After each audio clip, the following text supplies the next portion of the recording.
There's an old saying out here, everything leaves a trail. You just have to know where to look. Tracks in the dirt, the way a branch snaps, the shift in the wind. People aren't much different. They think they cover their steps, but the signs are always there. My name is Caleb Grant. I'm 58 years old and I've spent my life reading the land like scripture. Grew up in the desert, raised by a father who believed a man ought to know how to survive with nothing but his wits and a knife. Those lessons stuck. I make my living leading expeditions, tracking lost hikers, and keeping fools from dying in a land that doesn't care about their comfort. Red Mesa's the kind of town where folks know your name but don't ask too many questions. That's how I like it. When I get back from a week in the desert, the first thing I do is hit Mac's Diner for black coffee and a plate of whatever's hot. Place hasn't changed since the 70s, faded checkered floors, a waitress who's been there longer than the furniture, and a coffee pot that never quite gets washed right. I took my usual booth near the window, stretching out sore muscles, letting the quiet settle in. Then I checked my phone. Margaret had texted, but something about the message didn't sit right. Late meeting at the university. Don't wait up. Short. Clinical. Like she was punching in an excuse instead of sending a message to her husband of 25 years. I took a sip of coffee, watching dust blow across the lot. Margaret wasn't one for lying, not outright. She was too smart for that. When she wanted to hide something, she told the truth in pieces, letting you assume the rest. It had been that way for years. Back from the wild, huh? Mac himself wandered over, a man built like a retired linebacker with a belly that proved he liked his own food. Heard there was a couple of idiots lost near the canyon. Found them 2 miles from the trail. Out of water, out of sense. Mac chuckled. Bet you gave them hell. Didn't have to. Desert already did. He topped off my coffee, glancing toward the phone still in my hand. Everything good? I almost said yes. Habit. Instead, I shrugged. Margaret's working late. Again? Mac didn't push, but he didn't have to. Small town, long years, people notice things. I didn't answer. Just paid my tab and drove home. The house was dark when I pulled up, except for the glow of a single lamp inside. I let myself in, set my pack down, and listened. No sound of her moving upstairs. No faint murmur of a late-night phone call. Just quiet. I walked into the kitchen, opening the fridge out of habit. A full container of leftovers sat untouched. I checked the counter, her usual coffee mug was gone. A single wine glass sat in the sink. I ran my finger along the rim. Not quite dry. Margaret was careful. Always had been. But like I said, everything leaves a trail. The house smelled like old coffee and paper. Margaret's books were still stacked on the end table, same as always. A few philosophy texts, something on political theory, and a hardcover with a ribbon tucked neatly at the quarter mark. She always read like she was running out of time, one book after another, but lately she'd been more secretive about it. No more late-night debates about whatever dead thinker she was chewing on. No more pushing me into conversations I had no interest in having. I walked upstairs, listening. The bed was made, tight and perfect, like it hadn't been slept in. That told me more than anything. Margaret wasn't careless. If she'd been here, the sheets would be pulled back, her reading glasses on the nightstand, a book open to whatever page had put her to sleep. None of that was here. I stood there for a moment, watching the glow of the clock on her side of the bed. Then I sat down, reached for my boots, and started unlacing them slow. The thing about knowing the land, about tracking, is that you learn to be patient. The answer always shows itself if you wait long enough. Margaret came in half an hour later. The front door shut soft, like she was being careful.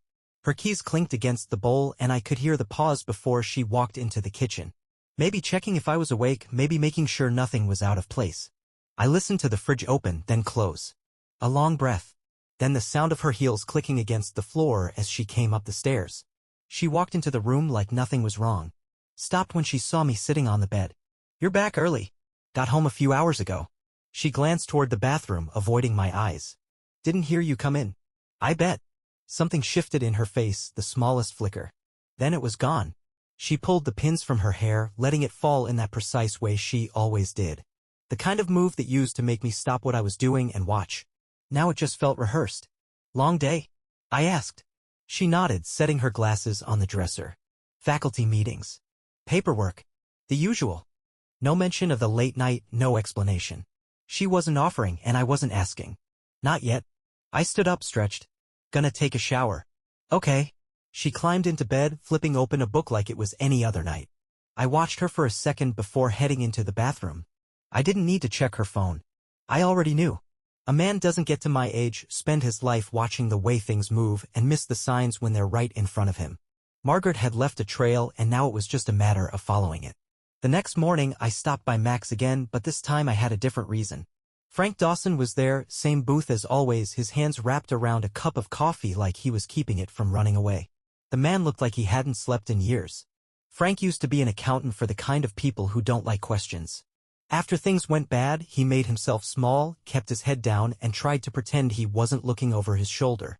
I slid into the seat across from him. Need a favor? He looked up, blinking like he wasn't sure if I was real. Hell of a greeting.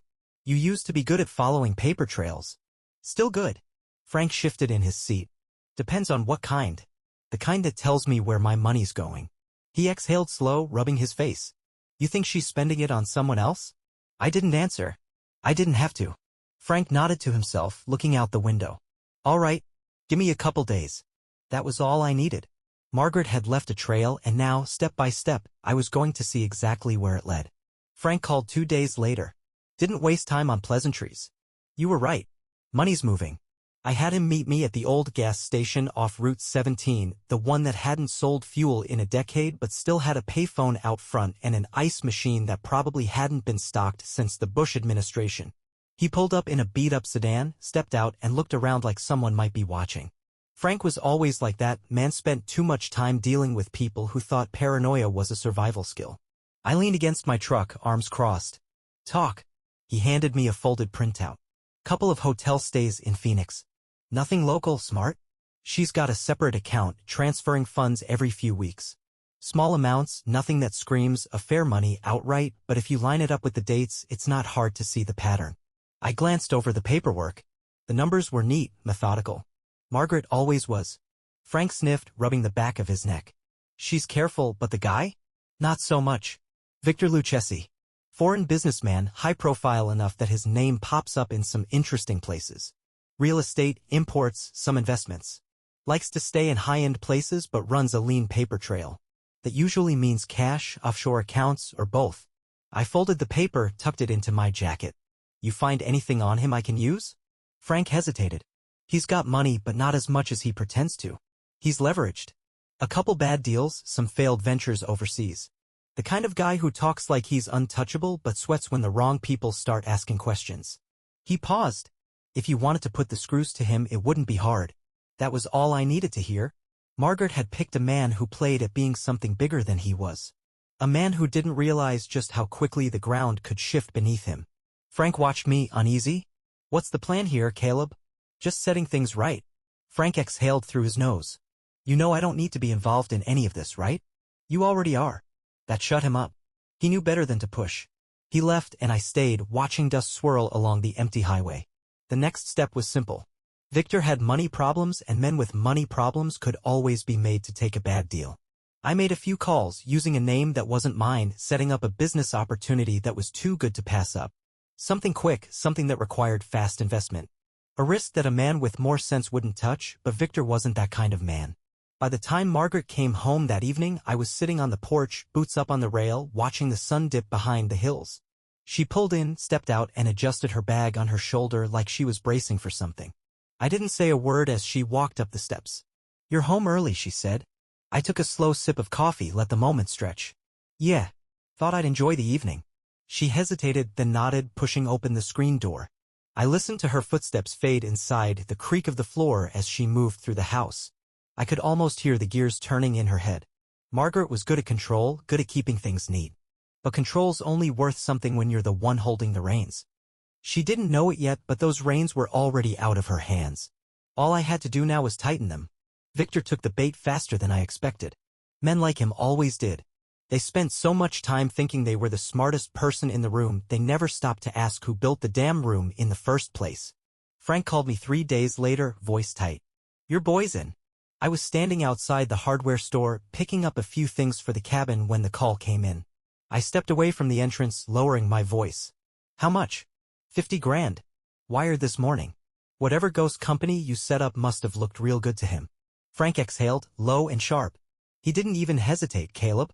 Guy's got money trouble, real bad. Good. Frank hesitated. You know, there's a point where this stops being strategy and starts being something else. I let the silence sit. He wasn't wrong, but I wasn't interested in his opinion. Stay on him. Let me know when he starts feeling it. I hung up before he could argue. Inside the hardware store, I grabbed a few things, a new tarp, a length of rope, some sandpaper. Practical supplies. When I went to pay, Old Man Harper, the owner, looked at my haul and raised an eyebrow. Fixing something? Always. He grunted, bagged my things, and didn't ask anything else. That's why I liked Harper. He understood that sometimes a man just needed to handle things his own way. By the time I got home, Margaret was sitting at the dining table, her laptop open, glasses perched on her nose. She was focused, typing something out, but I could tell by the way her shoulders tensed when I walked in that she was already somewhere else in her head. Long day? I asked, dropping the hardware bag onto the counter. She didn't look up. Meetings? Nothing interesting. Lies came easy to her now. Once, she would have told me about her day whether I wanted to hear it or not. Now, she just kept her voice level, polite, like she was talking to a stranger at the post office. I walked over, leaned against the counter. You hear from Victor today? That got her attention. Her fingers froze for half a second before she forced them to keep typing. She didn't look at me. Why would I? I shrugged. Thought he might have reached out. Business seems like it's getting rough for him. Her jaw tightened. She kept typing, but I could see the shift, the way her mind was suddenly 2 steps behind instead of ahead. She knew something was off, but she didn't know what. I let the silence drag, watching her work through it, then pushed off the counter and walked out onto the porch. It took 2 more days before the cracks started to show. Victor was sweating. I heard from Frank that he'd been scrambling, trying to pull together the money he suddenly needed back. Problem was, there was no way to get it. Not without selling something off. Not without dipping into the accounts he didn't want anyone knowing about. And Margaret? She was unraveling in her own way. I saw it in the little things. The way she checked her phone more, the way her hands tightened around her coffee mug in the morning. She still hadn't figured out what was happening, but she knew something was wrong. Then, one night, she got a phone call while I was sitting on the couch, flipping through a hunting magazine. She was in the kitchen, her back to me, voice low. I don't understand, she was saying. You said it was secure. A pause. Her fingers tapped against the counter, fast and sharp. That doesn't make sense. Who else was involved? She turned then, glanced over her shoulder, and saw me watching. I didn't look away. She ended the call, setting her phone down too carefully. Work, she said, voice smooth. I nodded once. Sure. She left the room and I stayed where I was, listening to her steps go upstairs. Margaret was careful. Victor was careful. But they weren't careful enough. The trap was set. Now, all I had to do was watch them fall. Victor fell first. Frank called me early, before the sun was up, voice steady but edged with something close to amusement. He's panicking. I was already up, sitting on the porch with a thermos of coffee, watching the first light stretch across the land. How bad? Bad. He's called 3 different banks, tried to shuffle some funds. Problem is, he's already stretched thin, and the money he thought he had access to? Turns out it's tied up in a little mess he walked straight into. I took a slow sip of coffee. Shame. Frank let out a dry chuckle. He's in deep, Caleb. Real deep. He's got creditors breathing down his neck, and I wouldn't be surprised if some of them are the kind that don't send polite notices. He paused. You gonna finish him off? Don't need to. I stood, stretching. He'll do that himself. Frank exhaled through his nose. Yeah. Guess he will. I hung up and leaned on the porch railing, watching dust kick up along the road. I could feel it now, the shift. The weight of everything settling into place. Victor had thought he was playing a game, but he didn't realize the board was mine. By mid-afternoon, Margaret was pacing. She'd been restless all morning, checking her phone, typing out messages, then erasing them. I didn't say anything. Just watched. Finally, she grabbed her keys. I'm going out. I looked up from my book. That right? She hesitated. I need to meet a colleague. It's about a grand proposal.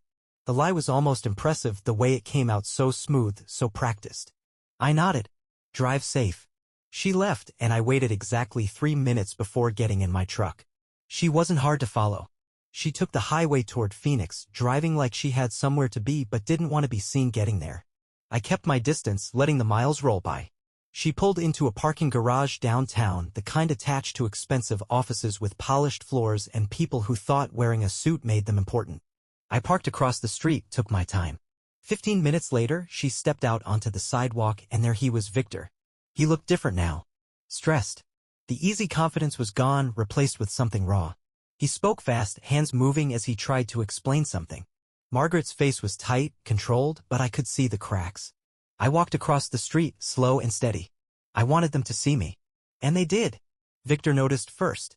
His mouth snapped shut, his body going stiff like he'd just seen something that didn't belong in his world. Margaret turned next, and for a second I thought she might pretend she didn't know me. I stopped a few feet away, hands in my pockets. Afternoon. Victor swallowed, taking a half step back.